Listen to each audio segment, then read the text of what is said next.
Hello সবাইকে। দিনটা ছিল ২১শে মে। সেদিন এত সেজেগুজে কোথায় যাচ্ছি এত সুন্দর ক্লিপ নিয়ে? দেখো কোথায় যাচ্ছি, দেখতে থাকো। ট্রেনে উঠে একটু ভিডিও বানিয়েছিলাম, কিন্তু নামার ভিডিওটা একদমই বানাতে পারিনি, কেন কি এত ভিড় ছিল তাই। তারপরে অটোতে উঠে পড়েছি, অটোতে উঠে একটু ভিডিও করে নিলাম।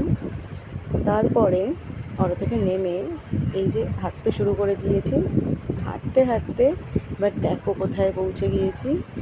হ্যাঁ, সেই হচ্ছে গন্তব্যস্থল। তোমরা হয়তো দেখে বুঝতেই পারছো কোথায় চলে গিয়েছি, মা শ্যামসুন্দরীর কাছে। কিন্তু একটাই দুঃখের বিষয় যে আমরা একটু জাস্ট কিছু সেকেন্ডসের লেট করে ফেলেছিলাম, তাই জন্য আমরা দেখতে পারিনি মায়ের মুখটা।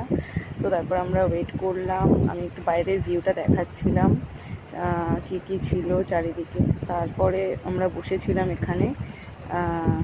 ঠিক 4 ঘন্টা বাদে আবার যখন মায়ের মুখটা দেখতে পেলাম, মনটা জাস্ট ভরে গেল মায়ের মুখটা দেখে। তারপরে আমরা পুজো দিলাম আর তার কিছু ছবি রইল।